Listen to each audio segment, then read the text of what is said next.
Este programa tem apoio cultural da CNM, Confederação Nacional dos Metalúrgicos. Começa agora aqui no Tucarena o Entrevistas. Hoje a gente vai conversar sobre a poesia falada nas ruas, nas periferias das cidades. E a nossa entrevistada é a poeta Kimani.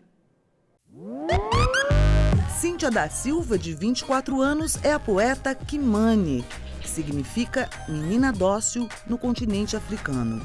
Kimani mora no extremo sul da cidade de São Paulo. É formada em gestão de recursos humanos e cursa psicologia. Escreveu os primeiros poemas aos 6 anos de idade e não parou mais. Começou a participar dos slams, os campeonatos de poesia falada, cada vez mais fortes nas periferias de todo o país. Recentemente, Kimani conquistou seu maior prêmio como poeta. Ganhou o título no Slam de São Paulo.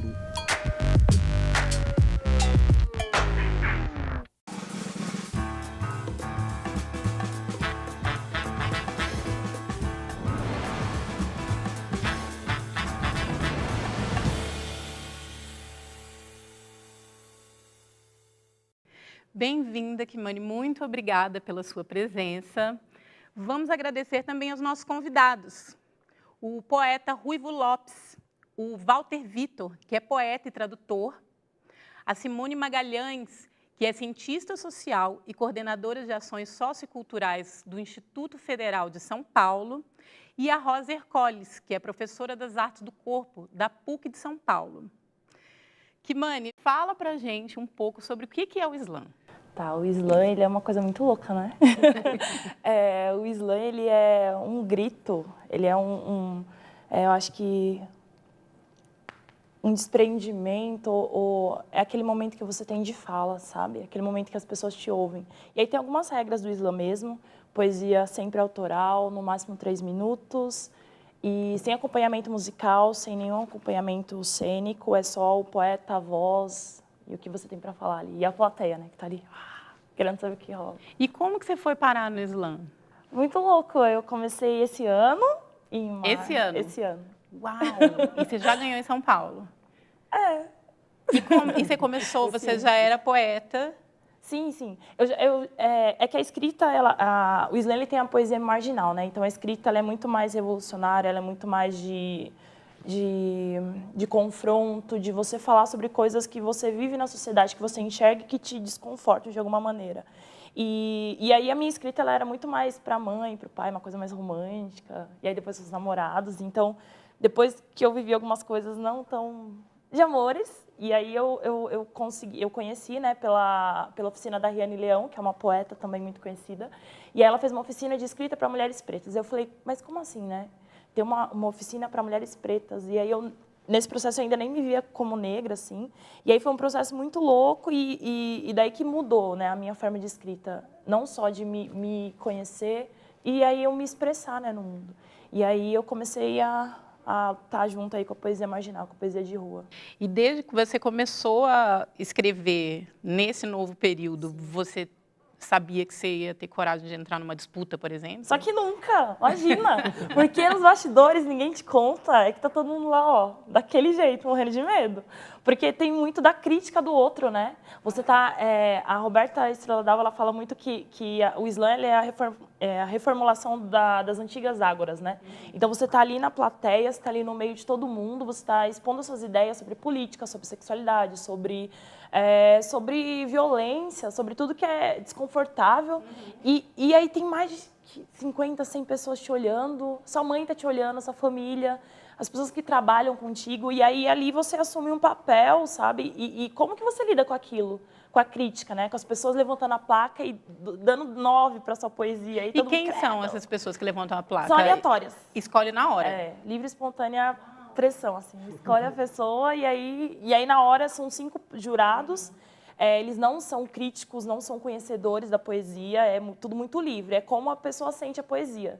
E às vezes é duro, porque é uma poesia que é muito difícil para você, que você exorcizou e aí o cara levanta 8, tipo, segura o meu 8. E aí todo mundo, credo.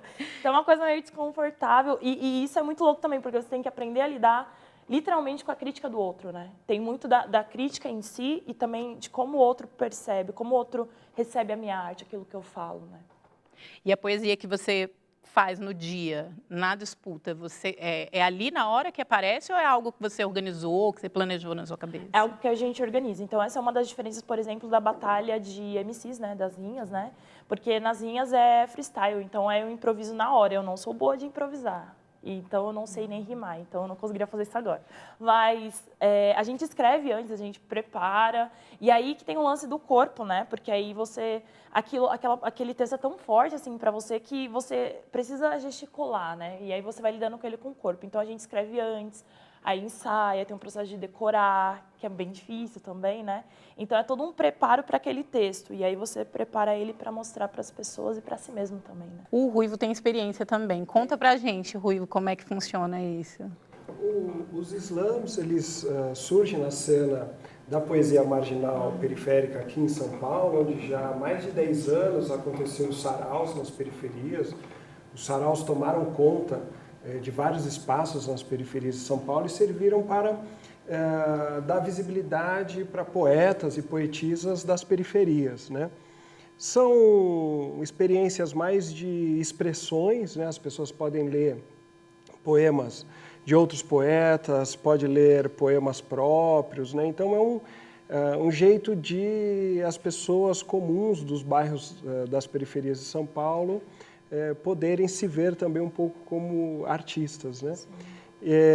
Muitos dos slamers, né, das pessoas que hoje organizam slams, que tem na cidade inteira, né, no Brasil inteiro, mas em São Paulo tem na cidade inteira, são frequentadores de saraus, já frequentavam há muitos anos, e por influência da Roberta Estrela Dalve, do grupo dela com o Zap Slam, que ela própria, né, foi disputar o Mundial lá na França, resolveu expandir a cena de slams aqui em São Paulo. E deu tão certo que hoje a gente tem um slam em cada região de São Paulo.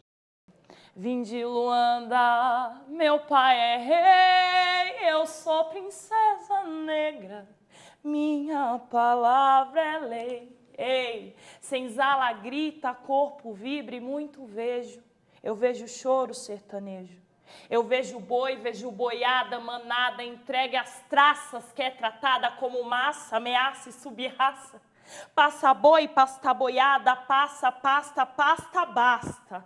Povo manso e gentil, de cabresto e sela, cai no conto do vigário. Planta pro Senhor colher e vende alma por metade de um salário hilário. É mendigar por aposentadoria antes de morrer. Mas deputado se aposenta após mandato no Congresso, recebe diploma em doutorado e nos comprometer.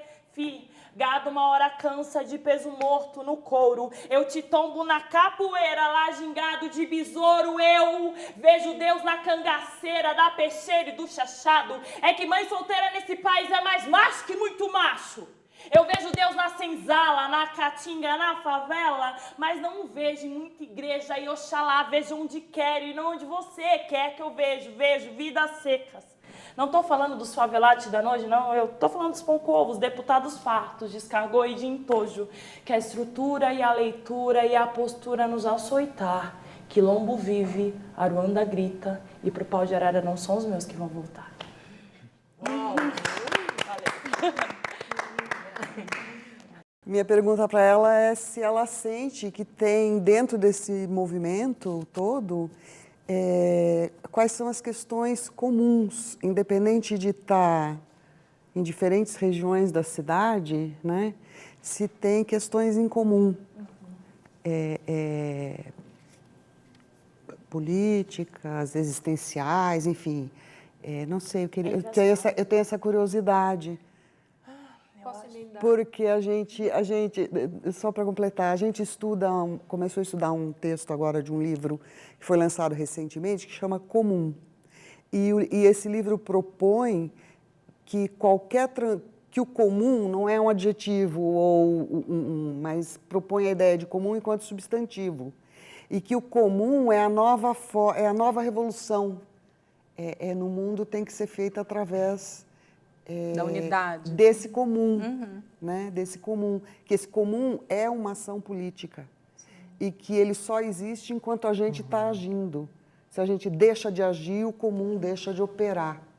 Então, fiquei curiosa se tem O que há de comum? o que há de comum, Converge, substantivo mesmo, comum entre esses movimentos as slammers. todos, né? As slammers, você ia falar? E também fazendo referência a isso, essa especificidade do protagonismo feminino e qual é a faixa etária ou a geração, porque nos saraus você tem uma diversidade geracional incrível também, né? Desde 60 anos até 16 anos. No Islã, me parece, posso estar errada, que você tem uma faixa, uma geração muito jovem, né?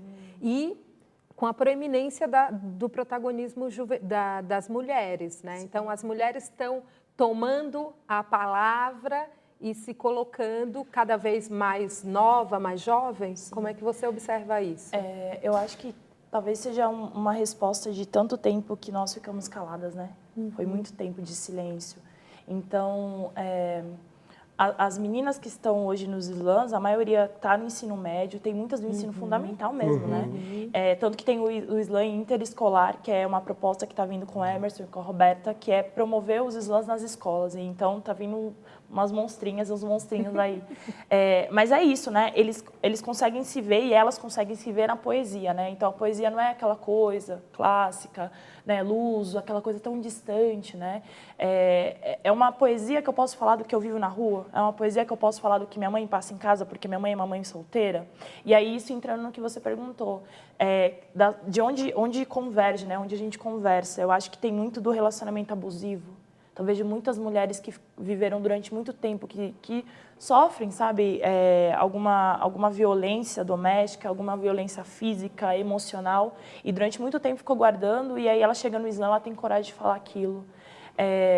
Pessoas que sofreram violência mesmo física, estupro, mulheres que estão em relacionamentos que elas se perderam de algum jeito, sabe? Mulheres que não têm identidade, que elas vivem em condição do homem, né? O que o homem me permite ou não.